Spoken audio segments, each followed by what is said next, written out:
नमस्कार, आप सभी का स्वागत है अनंता क्लासेस के ऑनलाइन प्लेटफॉर्म पर। हम लोग जीजीटीयू के बीएससी मैथ्स का अध्ययन कर रहे थे और बीएससी में हम लोग कैलकुलस के बारे में पढ़ रहे थे और कैलकुलस में हम लोग पढ़ रहे थे डिफरेंशियल इक्वेशन। किताब बुक का सब्जेक्ट का नाम है कैलकुलस और कैलकुलस में 3 पार्ट है, यूनिट 1, यूनिट 2, यूनिट 3। तो तीसरी यूनिट में जो है वो आपके डिफरेंशियल इक्वेशन है, अवकल समीकरण है। तो अवकल समीकरण में ये हमने बात करी थी कि आपके कैलकुलस है और कैलकुलस में क्या सब्जेक्ट है आपका, अवकल समीकरण है ना। ये यूनिट 3 हम लोग पढ़ रहे थे डिफरेंशियल कैलकुलस, इसमें हमने बात करी थी।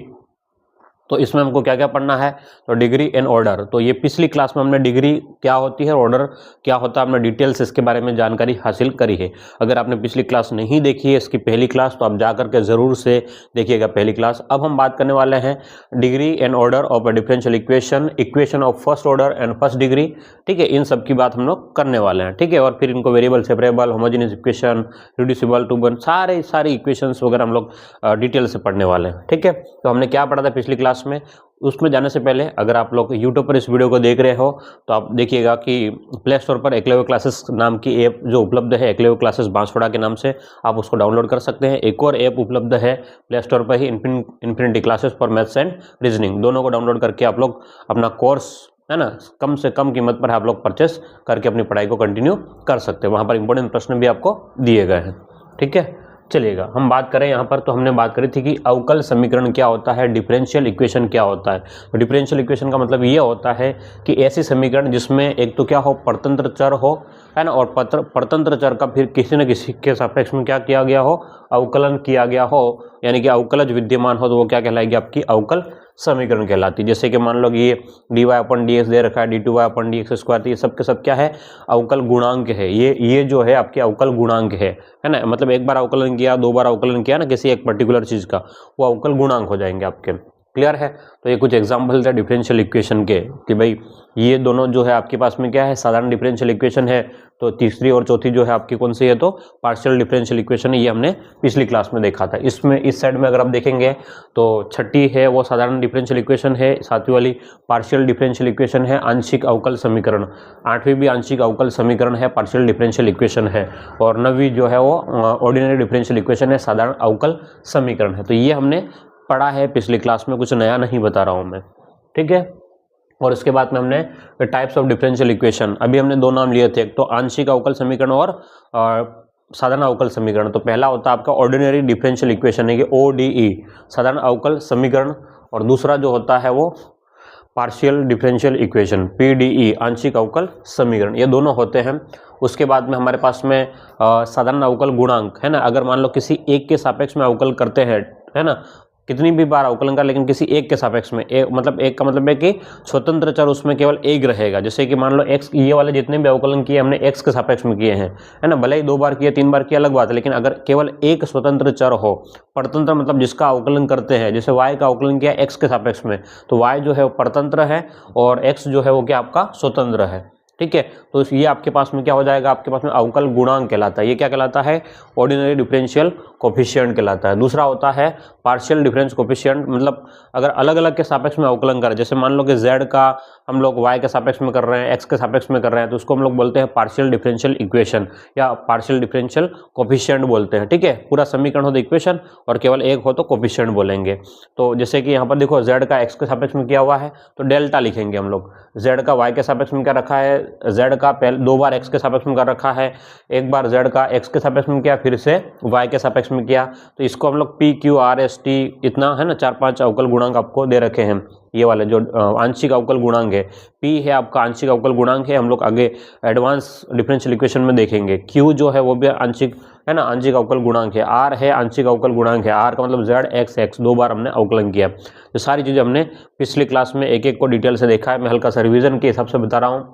उसके बाद में हमने टाइप ऑफ साधारण अवकल समीकरण, फिर 2 टाइप्स हो जाता है। देखो पहले तो अवकल समीकरण 2 टाइप की, आंशिक और पार्शियल, फिर आंशिक फिर से 2 टाइप में होती है, एक तो रैखिक और अरैखिक। रैखिक का मतलब है कि जैसे अवकलन किया और उसकी घात 1 हो, 2 बार अवकलन किया, 3 बार अवकलन किया, लेकिन घात 1 हो तो रैखिक, और घात 1 ना होकर के 2-3 हो तो अरैखिक हो जाए। जैसे मान लो इसको 2 बार अवकलन किया लेकिन इसकी घात कितनी है 2 बार, इसको 1 बार अवकलन किया लेकिन घात कितनी है 3, तो ये अरैखिक हो गया। ठीक है, ओके। उसके बाद में हमने कुछ एग्जांपल्स को देखे थे कि कौन कौन से रैखिक है और कौन कौन से रैखिक नहीं है, ये हमने पढ़ लिया है। तो उम्मीद करता हूँ ये आपको सारी चीज़ें, कोटि और ऑर्डर और कोटि क्या होती है, किसमें किस प्रकार से होगी, ये हमने पता किया था और कुछ एग्जाम्पल देखे थे। अब इसी के आगे हम लोग आज की क्लास का कंटिन्यू करेंगे और क्वेश्चन लिखिएगा, आपकी बुक में जो दे रखा है उसी क्वेश्चन की ओर हम लोग चढ़ने वाले हैं। ठीक है, तो क्वेश्चन लिखिएगा,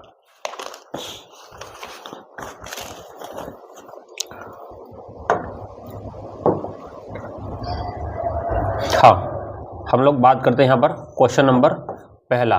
क्या है क्वेश्चन पहला कि determine the order and degree, है ना। एक तो बोलेंगे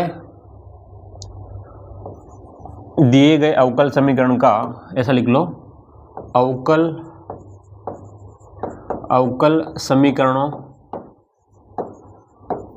समीकरण की कोटि एवं घात ज्ञात करो, कोटि एवं घात ज्ञात करो। ठीक है, ज्ञात करो अवकल समीकरणों की कोटि और घात, यानी कि आपको एक तो ऑर्डर पता करना है और दूसरा है आपको डिग्री पता करना है। ऑर्डर और क्या पता करना है, डिग्री। अवकल समीकरण जो भी होगी उसकी एक तो आपको कोटि पता करना है, और कोटि का मतलब होता है ऑर्डर, और दूसरा है घात, घात का मतलब होता है डिग्री। ठीक है, तो क्वेश्चन देखिएगा, जैसे मान लो, हाँ तो पहला हम लोग बात करें क्वेश्चन की, तो पहले का पहला देखिएगा, e की पावर x dx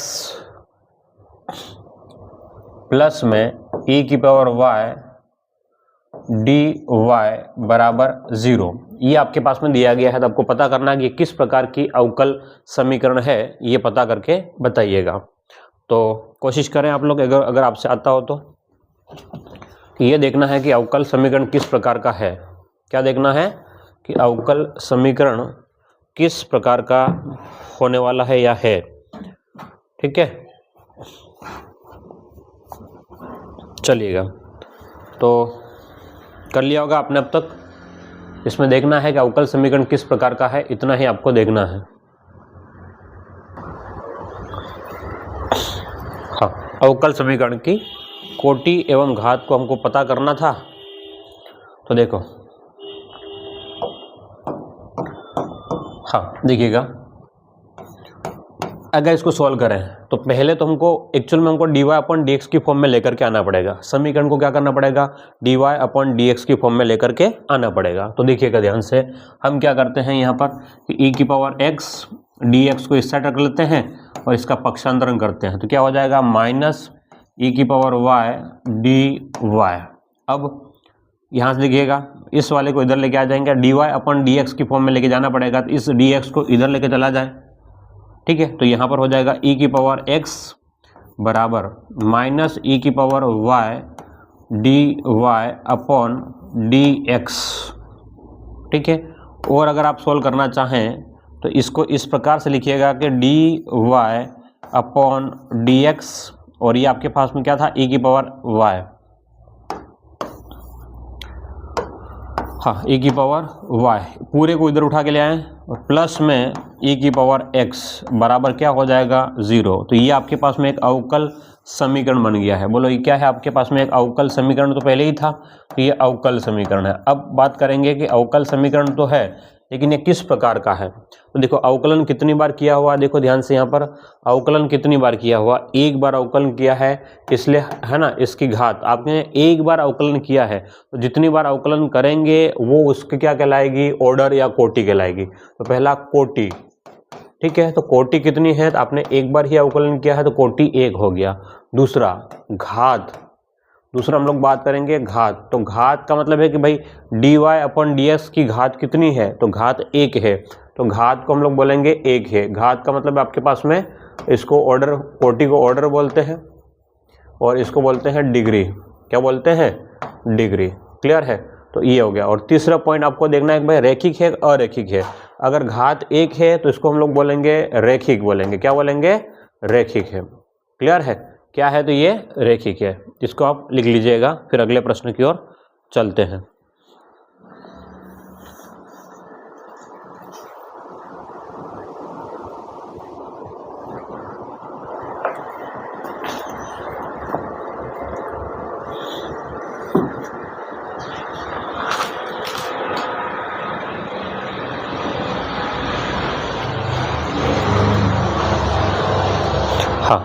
ठीक है, पहला क्वेश्चन हो गया। अब हम बात करेंगे सेकेंड क्वेश्चन। हाँ, पहले का हम लोग बात कर रहे हैं सेकेंड क्वेश्चन। सेकेंड क्वेश्चन ऐसा लिख दिया कि d y upon d x बराबर 2x²। तो d y upon d x बराबर 2x² हमने दे दिया है। तो d y upon d x, तो बोलो इसकी आपने अवकल समीकरण है ही, तो इसकी एक तो बात करेंगे कोटि। किसकी बात करेंगे? कोटि, यानी कि आपके पास में ऑर्डर क्या है इसका, यानी कि कितनी बार अवकलन किया है आपने। तो आपने d y upon d x केवल एक बार अवकलन किया है। दूसरा घात, घात का मतलब है जितनी बार अवकलन किया है उसका डिग्री किया है। ठीक है, तो डिग्री जो है इसमें पावर में कितना है, तो आपके पास में 1 है, तो डिग्री हो गई आपके पास में 1। इसके बाद में रेखिक है, ये किस प्रकार का रेखिक है या नहीं, तो रेखिक है आपके पास में। क्लियर है? 3 बातें आपको देखनी पड़ेगी इसमें। ठीक है, आप चाहें तो इसको इस प्रकार से भी लिख सकते हैं। इसको अगर ऐसा नहीं लिखना हो तो थोड़ा पक्षांतरण करके भी लिख सकते हो। तो d y upon d x minus में 2x² बराबर 0, तब भी चलेगा, कोई इश्यू नहीं बनेगा। आप इसको ऐसा भी लिख सकते हैं। ठीक है, चलिएगा एक और क्वेश्चन की बात करें। हाँ, तीसरा क्वेश्चन देखिएगा। हम क्वेश्चन नंबर 3 की बात करें। तो आपके पास में इस प्रकार से अगर प्रश्न मिल जाए, कैसे कि d cube y upon d x cube, और इसमें पावर जो है वो 4 माइनस 3x² और डी वाई अपॉन में डी एक्स की घात 8 प्लस में y बराबर आपके पास में साइन xy आपको दे रखा है। ये क्वेश्चन है आपके पास में। ठीक है, अब इसमें पता कीजिए कि इसकी कोटि क्या है, घात क्या है। ठीक है, तो आपको पता करना है तो इसका ऑर्डर, ऑर्डर का मतलब है कि कोटि क्या है इसको। दूसरा है इसमें आपको पता करना है डिग्री, यानी कि घात। और अगला आपको रेखिक है कि अरेखिक है ये पता करना है। रेखिक है या फिर अरेखिक है ये पता करना है। रेखिक है या फिर अरेखिक है ये पता करना है। तो अब हम क्या करेंगे बोलो, देखो ध्यान से। अगर रेखिक या अरेखिक पता करना हो या जो भी हमको इसको करना हो तो हम क्या कर, देखो इसको कितनी बार अवकलन किया हुआ है। मेरी बात को ध्यान देखना कि आपके पास में अधिकतम कितनी बार अवकलन किया है, अधिकतम 3 बार अवकलन किया है। तो ऑर्डर जो है वो उसका 3 है। अब 3 की घात कितनी है, 3 बार अवकलन किया तो इसी की घात देखनी है, ये नहीं देखनी है। आपने अधिकतम बार जितनी बार अवकलन करेंगे उसी को देखना। तो इसमें अगर देखेंगे तो इसकी घात कितनी है, 4 है, तो 4 हो गया। अगर घात 4 है तो ये अरेखिक होगा। क्या होगा? ये अरेखिक होगा। क्लियर है? तो लिख लीजिएगा इसको।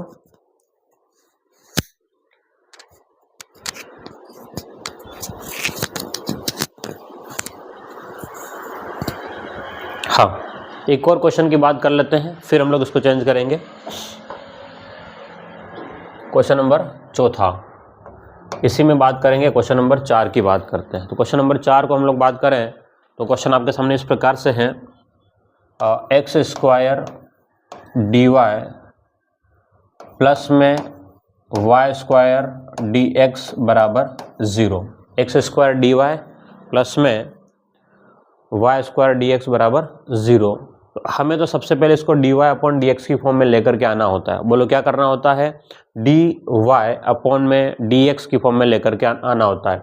तो देखो ध्यान से, पहले इसका पक्षांतरण कर ले, है ना, या फिर इसमें dx का सब जगह भाग लगा दो। सबसे बढ़िया बात, dx का सभी और भाग लगा दो, सभी में भाग लगा दो, तब भी काम हो जाएगा। देखो क्योंकि नीचे हमको क्या चाहिए, dx, तो इसमें करेंगे तो x² dy बटे में dx प्लस में इधर क्या हो जाएगा, y² dx बटे dx बराबर 0 में भी किसका भाग, dx का। तो उससे तो कोई फर्क पड़ेगा नहीं, ये x² हो जाएगा और dy बटे dx प्लस में y² बराबर में 0। तो अब आप इसको देखिएगा, ये जो पोर्शन है, अब आपने कितनी बार इसका अवकलन किया है। और अगर आप लोग इसको और सिंप्लीफाई करना चाहो तो कर सकते हो, कोई इश्यू नहीं बनेगा मेरे हिसाब से। और सोल्व करना हो तो कर सकते हैं, बाकी चलेगा, कोई इश्यू नहीं है, कोई दिक्कत वाली बात नहीं रहेगी। तो आपकी कोटि जो है ना, ऑर्डर, कोटि का मतलब ऑर्डर जो है, आपने कितनी बार अवकलन किया है, एक बार है, ठीक है। इसके बाद में इसकी घात जो है वो भी कितना है, एक है। क्या ये रैखिक है, अरैखिक है, देखना ध्यान से। यहाँ पर आपके पास में इस वाले में, हाँ, तो ये आपके यहाँ तो dy अपन dx है, ठीक है, लेकिन यहाँ पर आपके पास में y की घात कितनी है, 2 घात है, ठीक है। तो ये आपको ध्यान में रखना है। तो ये क्या हो जाएगा, आपका अरैखिक हो जाएगा। क्लियर है। तो इस प्रकार से हम लोग हमारे प्रश्नों को सोल्व कर सकते हैं। लिख लो इसको।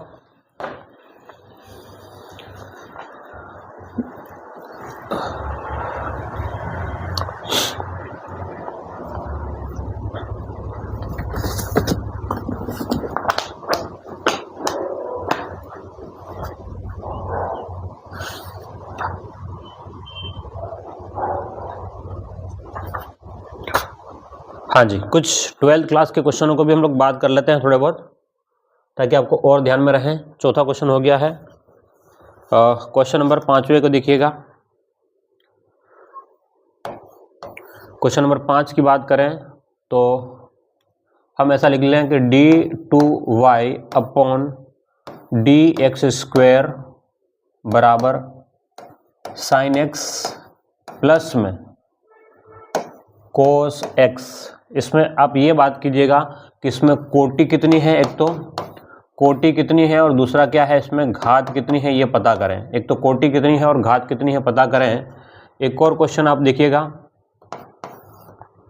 ध्यान देखिएगा। क्वेश्चन एक और हम लोग बात कर लेते हैं। और d2y अपॉन dx² की घात 2 प्लस dy अपॉन dx बराबर 0, ठीक है। एक प्रश्न ये रहा। तो इन दोनों प्रश्नों में आपको बताना है कि इसकी कोटि क्या है और इसकी घात क्या है। बोलो क्या बताना है, एक तो कोटि और दूसरा घात, दोनों को आपको ढूंढना है, ठीक है। तो देखो ध्यान से, अगर इसकी बात करें, इस प्रश्न की बात करें तो समझना, अवकलन कितनी बार किया है, d2y अपॉन dx², तो कोटि हो गई इसकी 2, और इस 2 की पूरी घात कितनी है, इसको कितना है घात, तो यहाँ पर कितना है 1, तो घात हो गई 1। यहाँ देखना d2y अपॉन dx², तो इसकी कोटि जो है, इसकी कोटि जो है वो हमारे पास में कितनी रहेगी, 2 रहेगी, और घात भी इसमें कितनी रहेगी, तो घात भी इसकी क्या है, तो 2 है। क्लियर है, घात भी इसकी 2 हो जाएगी। ये हमने कुछ प्रश्न और देखे थे, अभी एक दो प्रश्न और देख लेते हैं, ताकि आपको ये पता चल जाए कि कोटि और घात को कैसे पता करना है ना। चलो इन दोनों को लिखो, फिर आगे बढ़े। थोड़ा उस साइड खिसका देते हैं आपके लिए। ओके, जल्दी से लिखिएगा इसको।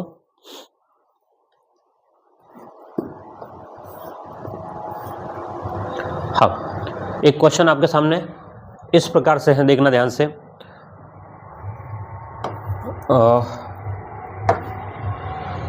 ये हो गया था ना 7वां क्वेश्चन, देखिएगा।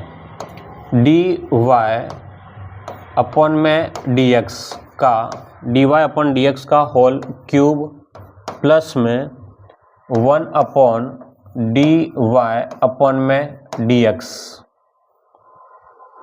बराबर में 2 कह रहा है, ठीक है। तो इसमें पता करना है कि भाई इसकी कोटि क्या है, इसमें पता करना है इसकी कोटि क्या है।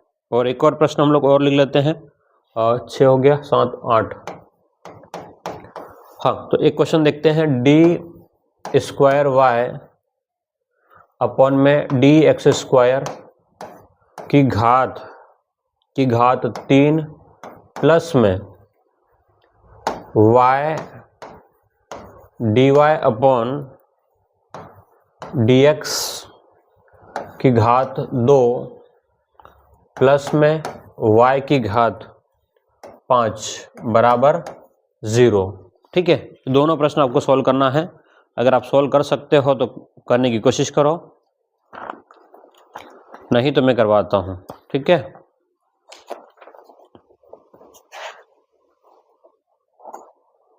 एक बार ट्राई करके देखिएगा।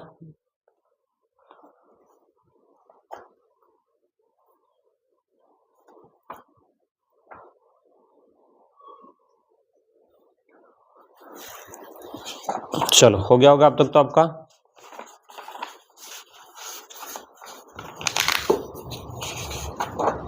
देखो इधर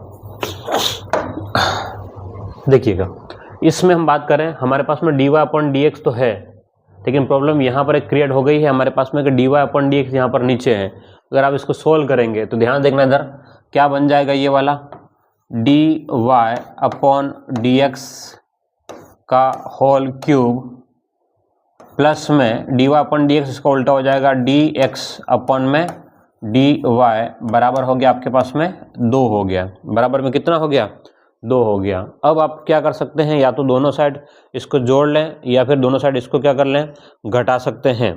ठीक है, दोनों साइड जोड़ सकते हैं, घटा सकते हैं, या फिर अपने हिसाब से ही आप इसके काम कर सकते हैं वैसे। और देखिएगा तो हम लोग क्या करें, ऊपर गुणा कर लें इसका दोनों में, या इसको ऐसा चेंज नहीं करके इसको ऐसा कर दो। देखना ध्यान से, हम इसको क्या करें, इसको एक तरीके से इस प्रकार से कर सकते हैं। देखो dy अपॉन डी एक्स इधर भी है तो हमको ये भी dy अपॉन डी एक्स, तो dy अपॉन डी एक्स का ऊपर नीचे गुणा करने पर है ना, dy अपॉन डी एक्स का गुणा करने पर, ठीक है, सभी जगह हम लोग dy अपॉन डी एक्स का गुणा कर लेते हैं। उससे क्या हो जाएगा, देखो dy अपॉन डी एक्स में फिर गुणा हो जाए इसके घात 3 और इसमें गुणा हो गया dy अपॉन डी एक्स का, ठीक, प्लस में dy अपॉन डी एक्स और इसके बटे में फिर से आपके पास में क्या हो जाएगा dy अपॉन डी एक्स, जो नीचे है वो वाला, ये हमने तो गुणे में किया है और ये नीचे जो है वो बराबर 2 dy अपॉन में dx। उससे क्या हो गया, ये वाला इससे कट जाएगा, यहाँ से dy अपॉन dx की घात कितनी हो जाएगी 3 और ये 1 तो 4 हो गई। फिर ये आपके पास में इधर वाला देखो ध्यान से, प्लस का ये पूरा कट करके 1 और वो इधर से आ जाएगा इस साइड, या उधर ही रहने दो 2 dy अपॉन dx। इसको और सिंप्लीफाई करें अगर हम लोग, ध्यान समझना, तो ये dy अपॉन dx तो रहेगा, dy अपॉन में dx की घात कितनी रहेगी 4, ये इसको पक्षांतरण कर लो तो -2 dy अपॉन dx और प्लस का 1 बराबर 0। तो इस प्रश्न में देखिएगा ध्यान से, अगर आप नोटिस करेंगे तो आपको जो बात दिखाई देगी वो क्या, देखना इधर, आपको ये बात दिखाई देनी चाहिए कि अवकलन जो है वो इसकी कोटि ऑर्डर जो है ना, कोटि मतलब अवकलन कितनी बार कर रखा है तो आपने एक बार, लेकिन इसकी घात कितनी है तो घात है इसकी 4 है। बोलो घात कितनी है तो 4 है, इस प्रश्न के हिसाब से घात कितनी है तो 4 है। अब हम लोग अगले प्रश्न की बात करें तो यहाँ देखना ध्यान से, आपके पास में देखो इसकी कोटि कितनी है, इस वाले प्रश्न की बात करें तो कोटि कितनी, तो देखो इसमें तो कोई खास अलग अलग करने की आवश्यकता नहीं है, d2y तो अधिकतम कितनी बार अवकलन किया 2 बार, तो कोटि 2 है। रही बात अब घात की, तो घात जिसको अवकलन किया उसी की बात करेंगे, घात कितनी है आपके पास में तो 3 है, घात कितनी है 3 है, ठीक है। तो ये प्रश्न आपके हो जाएंगे इस प्रकार से।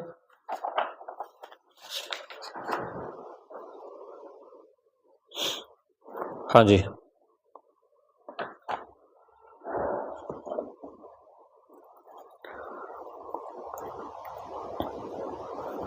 आ गया होगा। फिर मिलते हैं हम, थैंक यू।